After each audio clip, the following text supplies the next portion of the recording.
Lesson number 50।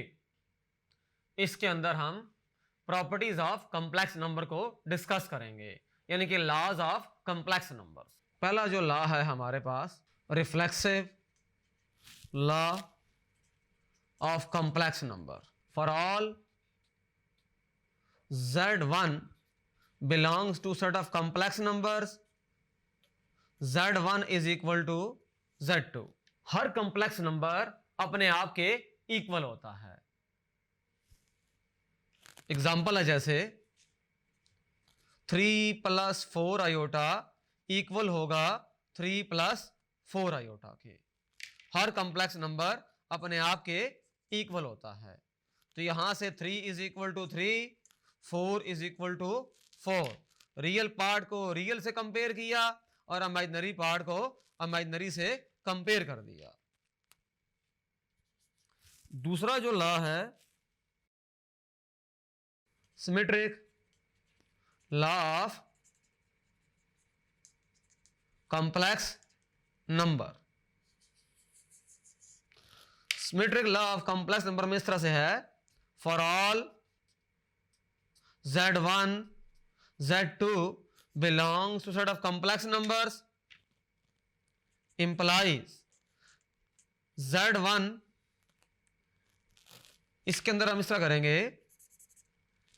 if Z1 is equal to Z2 this implies Z2 is equal to Z1। हमारे पास दो complex number है, एक है Z1 एक है Z2। अगर Z1 इक्वल है Z2 के तो Z2 भी इक्वल होगा Z1 के। ये सिमेट्रिक लॉ है कॉम्प्लेक्स नंबर्स का। फिर है हमारे पास transitive law of complex numbers. If Z1 Z2 Z3 ये कोई भी तीनों कॉम्प्लेक्स नंबर्स हैं, ऑल्सो इफ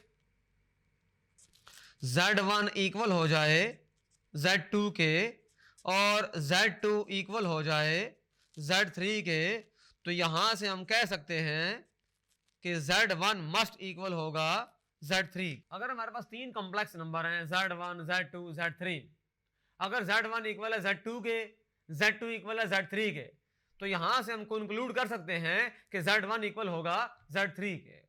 यह है transitive law of complex numbers. तो इस लेसन में हमने देखा कि तीन जो लॉज हैं वो किस तरह से इंटरप्रेट हो सकते हैं। अगर हमारे पास कॉम्प्लेक्स नंबर है, फॉर एग्जांपल Z है हमारे पास 3 + 4 आयोटा। ये बात हम जानते हैं कि Z जो होता है वो A + B आयोटा होता है। तो यहां से हम ये बात कह सकते हैं कि A + B आयोटा 3 + 4 आयोटा। तो यहां से इस तरह से होगा कि A की जो वैल्यू है वो 3 हो जाएगी और B की जो वैल्यू है वो 4 हो जाएगी। तो इसको हम यूं कह सकते हैं, for all A B C D belonging to set of real numbers and iota equal to √-1, और यहां से इस तरह हो जाए कि A + B आयोटा इक्वल आ जाए C + आयोटा D के, तो यहां से हम ये कहेंगे A इक्वल होगा C के और B इक्वल होगा D के। ये बड़ी सिंपल सी बात है। इसके लिए इस तरह से है कि x + आयोटा y अगर 3 - 7 आयोटा है तो x की वैल्यू 3 हो जाएगी और y की वैल्यू -7 हो जाएगी। और अगर 2x + y² आयोटा है और ये 4 + 9 आयोटा है तो 2x इक्वल हो जाएगा 4 के एंड y² इक्वल हो जाएगा 9 के। तो y² का स्क्वायर रूट लें और यहां भी स्क्वायर रूट ऑफ 9 करें, तो यहां से कैंसिल हो गए, y की दो वैल्यूज आएंगी +-3, और यहां से सिंप्लीफाई कर लें x को। x हमारे पास 4/2 आ जाएगा, तो x की वैल्यू हमारे पास 2 आ जाएगी।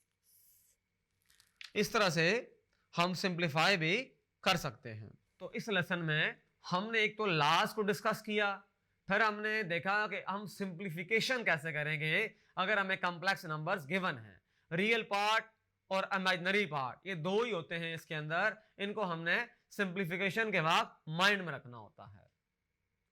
Thank you.